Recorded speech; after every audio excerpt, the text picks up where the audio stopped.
My name is Andrew Cleary, and you are listening to the F1 Podcast.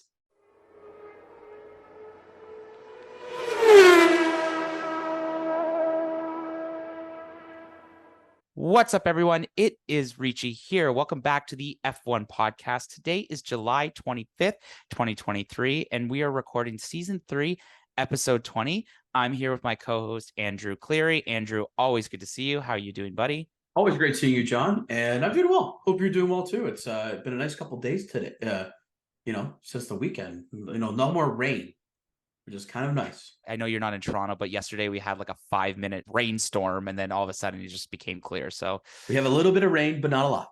Yeah. So, I mean, we'll see if we'll get rain in Spa this weekend, but we'll get there. The forecast looks nasty. I mean, like every soggy weekend. Waffles everywhere. Oh my goodness. Yes. Let's get right into that. But before we get started, Erica sends her regrets, but also we have a happy birthday to go out to one of our loyal listeners, Graydon Sproul. Today is his birthday. So we just want to say, Graydon, on behalf of the F1 Podcast, happy birthday. Happy birthday to you. I always like when they do that stuff. But yeah, happy birthday, Graydon. Hope you have a wonderful day. Enjoy it. And as they say, you're as old as you've ever been, but this will be the youngest that you'll ever be. I'll be seeing him this weekend, so we'll have a pop or two. Also, we are sitting at 534 Instagram followers. I think we were at 525 last week when we recorded this episode. I mean, last week's episode. So road to 600 by the end of August and 1,000 by the end of 2023. Please make it possible to follow us on Instagram. We're going to get there, and we're going to post we're doing a lot of work on some fun reels, but also don't forget to follow us on Threads too. Yeah, I haven't been posting much on there, but we're still trying to figure it out. We're trying to figure it out. It's very beta. It's very young in its nature. Yeah, it's better than Twitter as the Twitter news goes on right now. I think you mean X. I don't even know what it is anymore. This episode, we're going to talk about our recap of the Hungarian Grand Prix. We're going to talk about some news that came out this week with Liberty Media and Max Verstappen apparently becoming an actor, which I already thought he was, because we're all living in this fantasy or this movie of amazingness of driving. And we're going to preview the Belgium Grand Prix. But what better way to start than me attempting to do the fastest lap? Andrew, who did the fastest lap again this weekend? Let me guess, Max Verstappen? Yeah, Max Verstappen set it as a 1:20.5. I have a minute 20 on the clock. I'll give you the extra 0.5 seconds in my head. But are you ready? Yeah. All right, 3, 2, 1, go. Welcome back to Hungary, which we saw a very interesting race this past weekend. The paddock saw a new format this weekend, which proved to be a nightmare for some experienced drivers like George Russell in qualifying. Q1 saw the hards, Q2 saw the mediums, and Q3 saw the softs. Both Alfa Romeos made it to Q3, which was very impressive. Sainz got eliminated in P11, and Danny Rick, for his first race return, out-qualified his teammate. Final round of qualifying, some amazing times set by Verstappen, Hamilton, Norris, and Oscar. But for the first time this season, Lewis Hamilton, with the lap of the season, securing his 104th pole position in F1, and it led to a mix-up grid on the race for Sunday. Despite Mercedes being P1 going into the race, nothing would have stopped the rocket ship named Max Verstappen, and Hamilton struggled off the get-go, and Red Bull passed him easily. Tough day for Alfa Romeo, which saw both drivers struggle to get off the line. Zhou stalled and created collision in turn 1, which collected the back of Daniel Ricciardo, which snowballed in both Alpine double DNF. Gasly and Ocon felt the worst of the crash. The rest of the day saw Checo charge through the field with some mega overtakes on Oscar, Fernando, Carlos, and a 1.9 second pit stop, the fastest this season so far. Max winning the race by over 30 seconds, where the Red Bull set a record for the most consecutive wins as constructors with 12, beating the 1988 McLaren team. George Russell P18 to P6, and Red Bull breaks the record, and Lando Norris breaks the trophy. And another terrible day for Ferrari on strategic direction, but we'll get into that. Yeah, well done there, Ricci. That was action packed. As this weekend was action packed. It was a lot of fun, I thought, in terms of the new qualifying format. I didn't like it, to be honest. Really interesting. I loved it, to be fair. I thought it was. I think it was a cool way to. I think it's an interesting way to enhance sustainability Yeah. With the lower tire sets and how much rubber that can save overall. I do think they need to do something with regards to the wet tires. I don't know if they recycle them or if they reuse them after every weekend, but those are quite a bit sets that just don't rarely ever get used in that regards. But no, I think it's kind of cool because it created a mixed up grid, right? There's people who struggle on hards. George Russell had a tough time setting a lap on the hards. Mind he had a lot of traffic, but again, you see a top tier car like a Mercedes driver and Russell get knocked out of Q1, opening the door for other people to get through. Like as you mentioned in the Alfa Romeos, both of them getting into Q3 this weekend. Yeah, I think I totally see it. I think what we're so used to is I think if you go into your Q3, that's the tire that you start off with. So a lot of strategy that these teams were trying to do kept getting thrown off. And yes, it did create this element where like a top tier driver like George Russell did not make it into the next round. But like let's talk about some of the other performances, like seeing both. We said this Alfa Romeos in Q3. We saw the McLarens, another great qualifying for them. I mean, Oscar didn't have the complete pace compared to his teammate Lando Norris, but also for the first time in a while, another person on pole position that's not a Red Bull driver for Lewis Hamilton. But the Ferraris did struggle out of the gate, particularly, we saw Leclerc and Carlos not having the greatest of times possible. And I did talk about that they were going to be on the hot seats this weekend, I think in our last episode, but I get it. It's different. And maybe I just need to get used to it. I know maybe it kind of screwed over some strategies going into the race, but I'm totally open to changing my mind about it. But I think like what I liked about it was what you just said. It was different, right? It was something fresh, something unique that we haven't seen yet this season. And in a season right now where we're seeing Red Bull dominance, like it's awe-inspiring to watch for sure how great Red Bull is. And it forces you to appreciate some of the midfield battles that are going on, right? And that's what, as a fan, we have to be able to be evolving our enjoyment of the sport into that case. But now that we had like a mixed up grid with a whole new qualifying format, it was just a breath of fresh air to the sport this season that I really enjoyed. It was great seeing Danny Rick already out qualify his team and already that's a struggle. Remember we talked about last week was like Yuki really needed to show his mettle here in the case that he is the top dog and he got beaten in his first qualifying session. He didn't even make it was Q1 and he didn't even make it out. Danny Rick made it out of Q1. So already behind the 8 ball to start, which is frustrating.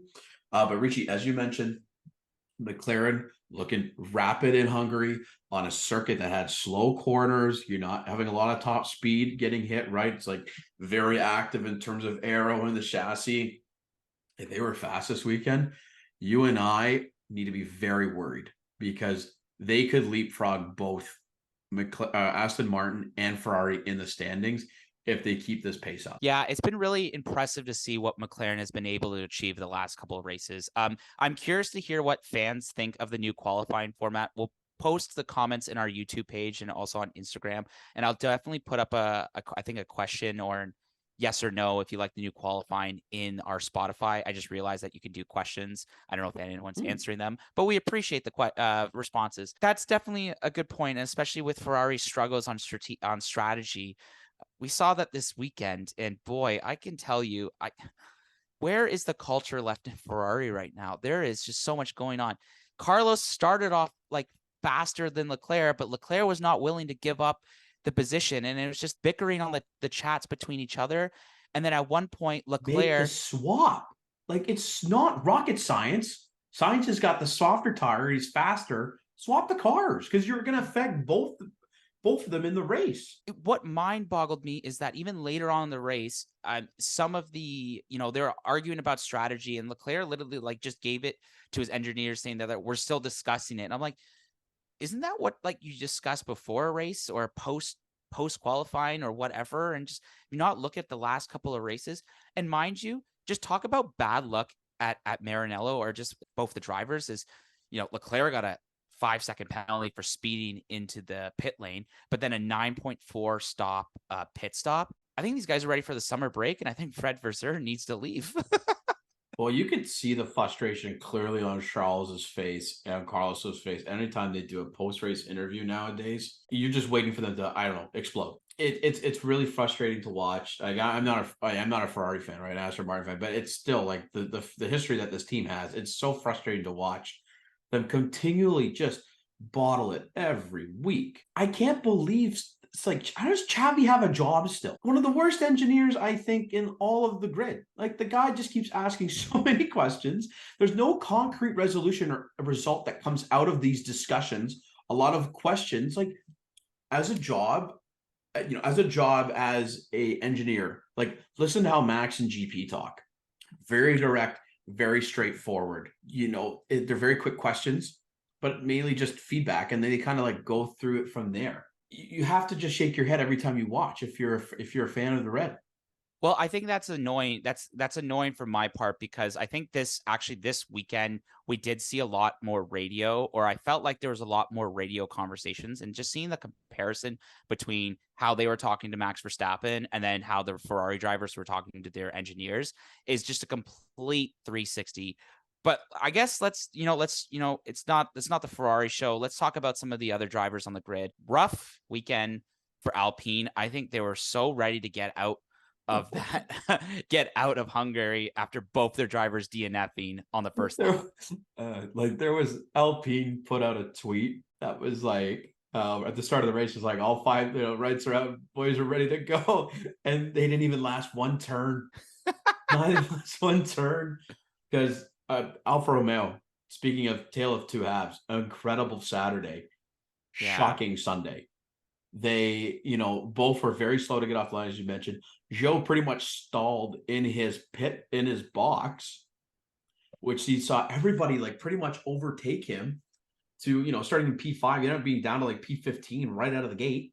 And he concertinaed up into Danny Rick, who then hit, I don't know which of the two, I think it was Ocon who then hit Gasly, because Ocon went flying in the air, landed, and legit, he broke his chair. Like, his seat broke into pieces. I just forgot to mention, like, especially when we talk about the pace, because, Carlos did have that pace at the start. I think he jumped 5 or 6 positions within that first turn. And it just like even goes to show that, like, yeah, if he started on the soft and Leclerc started on the medium. So it's two different strategies. Of course, you're going to let him go through because it's a different strategy compared to Leclerc. And he's faster. Like, why are you hurting the team at this point? Yeah. Alpine double DNF for the second weekend in a row. I mean, they are losing some big ground in P5 right now in the constructors. Well, McLaren's just gonna catch it if they just keep bagging these podiums or even P4 finishes, and really capitalizing on both Ferraris, Alpines, and maybe, I don't know if you want to talk about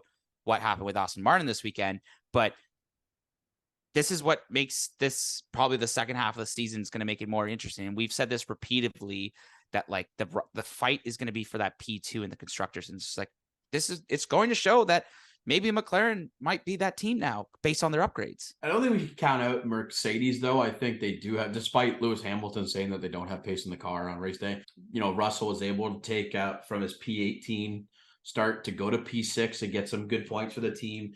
Yeah, Lewis had a tough race, to be fair, going from P1 dropping down to P4. He wasn't really able to compete with McLaren, Norris, and then Checo, who marched through the field from P9 to P3. It was great to see. It's funny though, right? Checo makes it into Q3 for the first time in like 5 races. Where does he finish? P9. Ugh, right? You see the funniest thing? I posted that hilarious meme reel on Friday where I think it was FP1. We talked about the night before.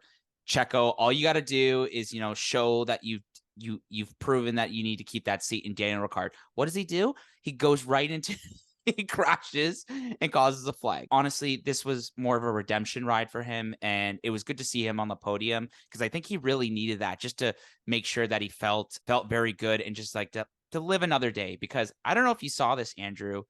Helmut Marko and even Christian Horner went to Daniel Ricciardo before the race and wished him luck. He's part of that family. It's so tough. It's all about family, right? Vin Diesel would say it's all about family. Hey, who called P13 for Daniel Ricciardo's first race back? This guy, what up? You know what, though?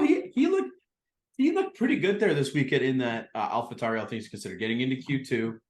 which was great. He had it tough because he got caught in the collision at the beginning of the race, so he dropped back all the way down to P18. Was having struggles on the hard, so he went back into the medium pretty quickly. But he's able to push it back up to his starting position of P13, and I think you have to just kind of salute that, knowing that when you get into a collision like that, and should there not be any damage, or should you're gonna or some minimal damage, you're most likely just gonna stay in the back of the field, right? No, he was able to fight through it. He even said it after his race. He said he wished he was hoping that there was no damage on the car because he needed that 70 laps, right, just to get back into the groove. Get strength. He needs to get that race stamina back in. So he was really happy that he was able to finish 69 of the 70 laps because he did get lapped eventually by the race winner. But you know what? I thought he had a pretty strong race, all things considered. He beat his teammate. That's what we're saying. He beat his teammate. That's all he really needed to do. And he gave life in the garage because clearly he was a celebrity this weekend. You saw the press media on Thursday. Literally all the questions were towards basically him returning or him being back in the paddock. And you just saw the love affair of him just that. I think, is there anything else that we kind of want to talk about, particularly the race? Because there is some controversy that happened, or let's go back to McLaren for a second. Aston Martin suck. It is frustrating to watch, man. Tyler, we were joking in a little group chat that we have that the new tire regs or the new tire product that Pirelli has provided out has hindered Aston Martin and Red Bull based on the way they designed the car. It clearly has not hindered Red Bull based on this weekend's performance. I don't believe that we can use that, as much as I would love to believe in a conspiracy theory. And yeah, as a fan, absolutely. But my head says otherwise. My head says they have not upgraded the car correctly at all. And I don't know if they're now in a position where they just kind of bring circuit specific upgrades and they start focusing on the development of next year's car at the halfway point. But from a team that started P2 in the constructors, that got off to a hot start, they're going to bottle this and probably finish even P5 in the constructors, not P4. It's frustrating because especially when we have a talent like Fernando, who's been working his ass off all year. He's still P3 in the championship, if I'm not mistaken, or P4. And you have Lance, buddy, who I know had 2 double broken wrists, but he's left a lot of points on the table that we kind of needed at the beginning of the season, and it's starting to show. Yeah, and I think just to build on that, Fernando Alonso has not podiumed since Canada. I think this is the whole point about the season is 24 or 25 races, and it's the survival of the fittest. And I don't know if Daddy Stroll needs to put some more money in the team, or yeah, but I don't know. They might be fearing a cost cap issue. So who knows at this point? Hey, maybe those early parties early on, maybe it wasn't worth it in the end. Well, but ever since Fernando said that they're not going to finish ever since Spain, right, where they both didn't finish on the podium, he said we're going to finish on the podium this way out. They finished on the podium once. Can we talk about this weekend's podium? Because I think that was a lot of controversy in itself. Well, yeah, I don't think we've also talked enough on the fact that we saw 2 records this weekend, really.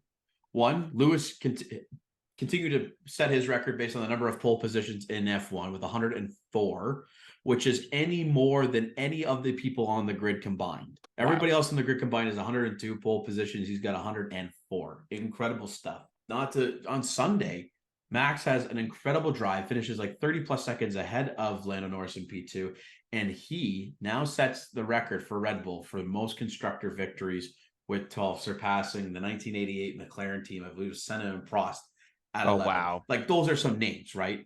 That's huge. And to think that they're at 12 in a row and they don't look like they're stopping, they're going to shatter the record. But speaking of shattering records, before we get there, also just a kudos to McLaren. It's their back-to-back podiums since I believe it was the United States Grand Prix and Brazil Grand Prix in 2012. So this is the first time they've had back-to-back podiums since 2012. So thinking of shattering records, podiums, Ricci, what happened on the podium that saw something but being shattered? I was watching the race with Tyler, and we were watching the podium celebrations. Then all of a sudden, I kind of noticed something. They all kind of looked confused. So it was Lando, Verstappen, and Checo on the podium. So I guess when Lando hit his champagne bottle, the trophy Verstappen got fell off. and I don't know if it's like a vase or I don't know what exactly It's beautiful. Well, no, it's not beautiful anymore. It was broken. So then they all started looking at each other, and then it became a blame game. And then Lando started blaming Verstappen for putting it too close, and then like Verstappen's like, "You broke this," and so I don't know. It's kind of embarrassing. I mean, they like the McLaren PR team had to like tweet out like, "Sorry, Max," like like a very Canadian response. But so basically, I mean, like, hey, Lando, you have your own P2 podium that you could smash the bottle onto, not P1, and maybe not like 2 centimeters beside the trophy as well, considering that the impact is going to maybe create a little bit of rufflage and it's going to fall. and I also not only that, but I think I don't know if this is true, but it's been a growing thing with him on the podium that trophies have fallen. I think I saw something on Reddit that it's becoming, but yeah. Anyways, I don't know. Do you know what the story is behind the trophy? Then I think it's it's a ceramics company in Hungary that makes them, I believe, and they're handcrafted. Or it costs around 40,000 euros, I believe, or pounds. I don't know. It's a lot of money. Put it that way for one trophy. Takes 6 months to make as well. So what really annoys me is that someone has spent 6 months handcrafting these trophies, right? Putting a lot of time and effort into it, and just careless people just shattering it within 2 seconds, and they don't really give a crap.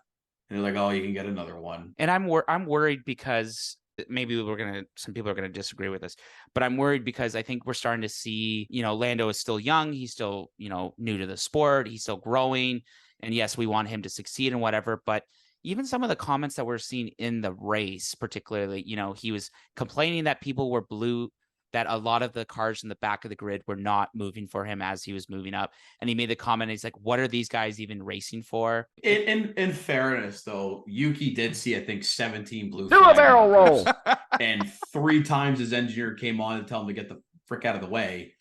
And so I can understand Lando's frustration, but yeah, he's a little immature on the radio still. Like, I think his engineers even fear him at that point still. And then after the race, he gets P2. He's all happy and excited, and it's just like he's angry, he's upset, he's into the race and during it, and then all of a sudden he's yippee ki happy go lucky afterwards. But it's tough sometimes. I think the Red Bull team handled it well. I think Max was confused. He didn't understand, but then I think he Instagrammed saying sorry or thanks, Lando. Not even like won the trophy, but thanks, Lando. So whatever. Oh, he was joking that he'll send Zach Brown the bill because he thinks he's got some money left over still from all those hires that he's been making. You lose. So there's enough budget for that. But yeah, like, I want to like Lando. I really do. Like, he's like future of the sport, but sometimes he just makes it so hard to like him. Yeah, I'm curious to know what fans have. Please write in the comment section below, just like what you feel or felt when you saw him breaking this trophy this week. I mean, we can go on for hours, but other stuff to talk about. Everyone's favorite track in Las Vegas is getting some more news. Heck, I don't even think the paddock is even finished. I think it's a race to finish the track. So it's like, can the race even go on? I don't know. You want to talk about this, Andrew? Yeah, so this week it was quite interesting in terms of F1 Liberty Media getting a little greedy in regards to this. So as Vegas is gonna be becoming like, a destination for the race in November, there are bars and club owners on the strip that are claiming that executives of F1 are threatening to block their views from the race unless they fork over millions of dollars to showcase it. So apparently they are asking these bars and club owners that are along the track to pay $1,500 per head for licensing rights in order to show the race from their from their vantage points.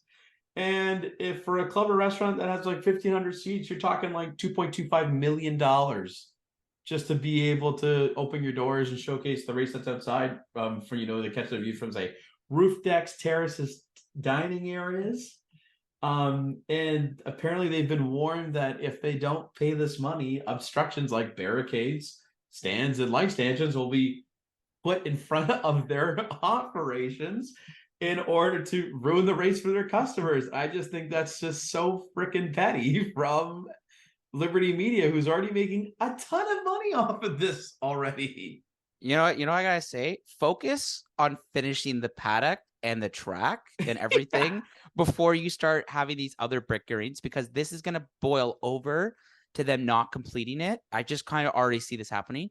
There could be a chance we don't even have a Las Vegas Grand Prix, and a lot of these people would be out like millions of dollars, or fans that have the money, like thousands of dollars. It could potentially happen. I just thought it was ironic. A casino owner on the strip told the New York Post, they said, quote unquote, was like, they're literally shaking people down, saying they will strut views unless they pay them. It seems insane that they're asking money for a public event that is taking place in the streets. Is the hustler getting hustled right now? Is that what's going on? I don't know. It's just, you know when to hold them, you know when to fold them. And I think Liberty Media needs to fold it right now. Just focus on other things. Especially, it's their first time being there, right? You know what I mean? Like, if you're going to create such an issue, you have to connect. I find like when you're doing this race, you have to create a bond with the city or the space of event that you're going with, right? Because at the end of the day, not only does it directly improve business for Liberty Media, but there are some significant impacts that have economically wise for the region that you're going to be going to, right? Tourism spending is going to go through the roof and businesses are going to succeed. And by doing this, it's kind of like, it's going to be a lose-lose situation in the sense that you're going to see how petty that F1 is then like Liberty Media may become by doing this in terms of the licensing fees. And you're going to alienate bar owners, and it's going to be tough for tourism potentially. So yeah, exactly. Fold them in this case, or do something that is not, that is a win-win situation for both sides of the party here. Yeah. I'm curious to hear what other people think about this, but I think let's jump on the next item. Not only that is he a two-time Formula One champion and is also dominating this year, Max Verstappen likes to be an actor on the side. Thank you to Heineken. I think his acting was good. Yeah. Oh, I thought it was awesome. It was so premise of the commercial. It's a Heineken, the 000 promoting their non-alcoholic beer, but also promoting don't drinking and driving. Where he goes out with a group of friends consistently, and since he's the better driver, he's the one that gets designated as DD. And he takes it at first, he's okay, and then by a few times, he started to get frustrated because he wants to have a night out with the lads and with the friends and have a good time. But then the one night he tricks him by saying he's drinking Heineken, so he can't DD. So everyone drives his car. Everyone drives their they go hop in like this little car, and then he jokes that he's got his sports car, where he's drinking Heineken 0.0. Yeah. So non-alcoholic beer, and he jokingly races off into the sunset with them in that case. But yeah, I thought it was a fun commercial. It was great to see him in it. He didn't have any words, but he did great with the facial expressions. Well, I'm just trying to think, because like we've seen Checo do one, we've seen Daniel Ricciardo do one. Pretty much almost all either whether just they are just Red Bull. That's it. All other, it's interesting. I swear that's like part of Red Bull's like criteria to be a racer is that you have to become somewhat of a Hollywood actor as a result in the marketing side. Yeah, I mean Mark Webber and Sebastian Vettel. What is it? The 2021 Seb? That was like, it felt like a scene out of an intense thriller movie itself. But yeah, let's just focus on that. But I thought it was really cool to see. I'm just mindful of time, Andrew. What you going into Belgium? Going to be a lot of rain in the forecast. We know this is a track for speed, but I don't know if we're going to see that on a rainy day. I don't even know for not even for Ferrari, but like what do you kind of envision for the last race, kind of going into the weekend, the summer break? Oh, I think Max is going to win again because it's sorry to interrupt you, but on a fantasy point, do you go all in with McLaren just based on it? Because like I have money to spend in fantasy, and it's like, do I focus on Oscar Piastri and Lando? Well, I have to secure a full driver lineup for this week. So yeah, to me, if we're booking on trends right now, I'm high on Red Bull and McLaren. I'm a little medium on Mercedes. I wouldn't touch Ferrari. I wouldn't touch Aston Martin. And if you're looking at the lower, like you needing to get some lower spots in, I think this might be a great track for Albon this weekend because it is a fast car. There's a lot of straights that suit let's say that would suit kind of Williams' aero package and their kind of floor package right now. He might be able to reach Q3. He may be able to score in the points this week. I think Albon might be a little bit of a dark horse, or your kind of underrated driver of the weekend coming up. I think especially since he's coming off like 3 good weeks, like 11, sorry, even 4 great weeks in theory, 7, 11, 8, and 11. He's proven that he can drive that car. And, Logan did have some bright spots in the British Grand Prix, but didn't have a good weekend in Hungary. But yeah, I think Albon is maybe your sleeper pick. And if you have enough money, like I think go all in on McLaren. And I hope Erica hears Dare I this. say an Oscar Piastri podium this weekend? That would be tough. But I think he admits that Lando has the better car out of the two of them.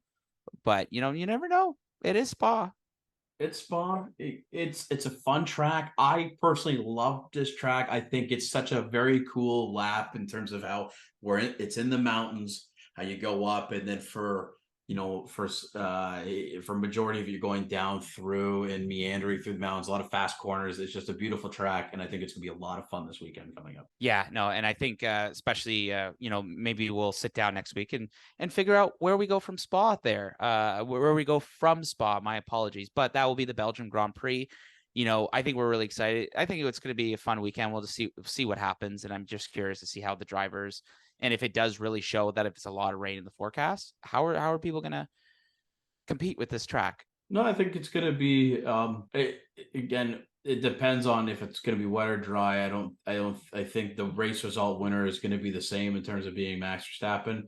How the remainder of the grid finishes, it'll determine based on the weather. But nevertheless, everybody, thank you so much for listening to season 3, episode 20 of the F1 podcast. Again, this has been Andrew Cleary, along with my great co-host, Jonathan Ricci. Yes, the final race before the summer break.